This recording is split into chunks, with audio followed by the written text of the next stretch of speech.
ఇక క్యూఆర్ పరిధిలో మొత్తం 52 కాలేజీల ఫైర్ ఎన్ఓసీలు నకిలీవిగా హైడ్రా గుర్తించింది. క్యూఆర్ పరిధిలో 142 జూనియర్ కాలేజీల ఎన్ఓసీలను హైడ్రా పరిశీలించింది. 142లో 90 ఎన్ఓసీలు అసలైనవిగా నిర్ధారించగా 52 ఫైర్ ఎన్ఓసీలు నకిలీవి అని హైడ్రా గుర్తించింది. వివరాలు ఇవ్వాలని ఇంటర్ బోర్డుకు హైడ్రా లేఖ రాసింది.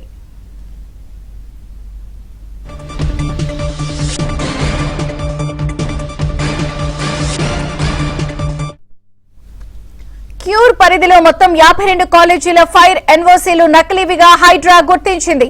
పూర్తి అప్డేట్ శశి అందిస్తారు. శశి,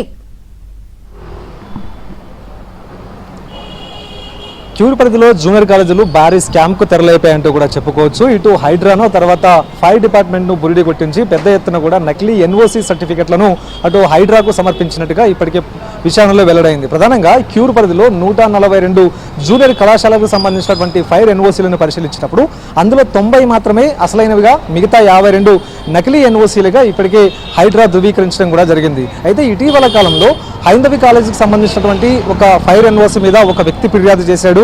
ఆ ఫిర్యాదు నేపథ్యంలో హైడ్రా అధికారులు దర్యాప్తు చేయడం మొదలుపెట్టారు. వాస్తవానికి హైందవి కాలేజీకి సంబంధించినటువంటి ఫైర్ ఎన్ఓసీ నకిలీదంటూ కూడా ఆ వ్యక్తి ఫిర్యాదు చేసిన తర్వాత హైందవి కాలేజీకి సంబంధించినటువంటి ఫైర్ ఎన్ఓసీని పరిశీలించగా అది నకిలీదని తేలింది. ఇంకా అదే కాకుండా మిగతా హైదరాబాద్లో ఉండేటటువంటి క్యూర్ పరిధిలో ఉండేటటువంటి అన్ని జూనియర్ కాలేజీలకు సంబంధించినటువంటి ఫైర్ ఎన్ఓసీలను హైడ్రా తెప్పించింది.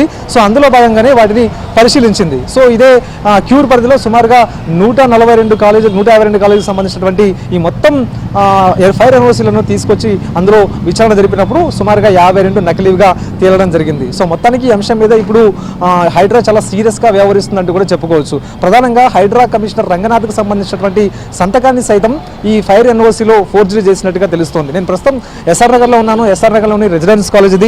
ఈ రెసిడెన్స్ కాలేజ్ కూడా ఈ ఫైర్ ఎన్ఓసీని నకిలీది సమర్పించినట్టుగా ఇప్పటికే హైడ్రా అధికారులు ఫిర్యాదు చేశారు. ఆ ఫిర్యాదులు రెసిడెన్స్ కాలేజ్ కూడా ఒకటిగా ఉంది. ఈ కాలేజీలో సుమారుగా 500 మంది దాకా విద్యార్థులు ఇందులో చదువుతూ ఉంటారు. సుమారుగా 4 అంతస్తుల భవనం ఇది. సో ఎక్కడైనా ఈ భవనానికి ఫైర్కి సంబంధించినటువంటి అనుమతుల కోసం ఈ కాలేజీకి సంబంధించినటువంటి యాజమాన్యం అప్లై చేసుకున్నప్పుడు తిరస్కరణకు గురైంది. సో ఇందులో భాగంగానే వీరు ఈ నకిలీ ఫైర్ ఎన్ఓసీతో ఈ మొత్తం కాలేజీని రన్ చేస్తున్నట్టుగా తెలుస్తోంది. సో ఈ కాలేజ్ మాత్రమే కాకుండా హైదరాబాద్లో ఆ తర్వాత క్యూర్ పరిధిలో చాలా కాలేజీలు ఇదే తరహా దందాకు తెరలేపాయి. అయితే ఈ మొత్తం ఫైర్ ఎన్ఓసీలు ఈ అధికారుల సంతకాలతో ఫోర్జరీ సంతకాలు వీళ్ళ చేతికి ఏ విధంగా చేరాయి అన్నది మాత్రం ప్రజెంట్ ఇప్పుడు తేలాల్సి ఉంది. ప్రధానంగా హైడ్రా కమిషనర్కు సంబంధించినటువంటి సంతకాన్ని ఇప్పుడు ఫోర్జరీ చేశారు. ఇదే కాకుండా గతంలో 5డీజీగా నాగిరెడ్డి వివరించారు.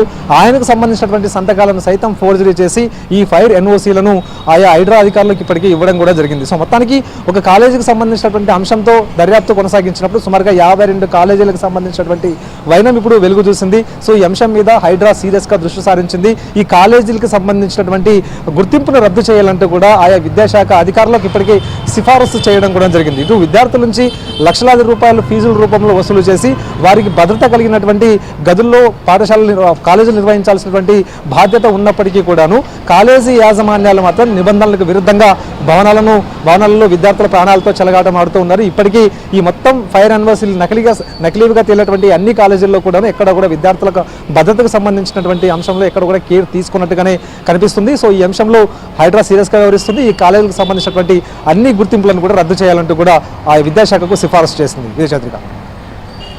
Okay Shashi, thank you.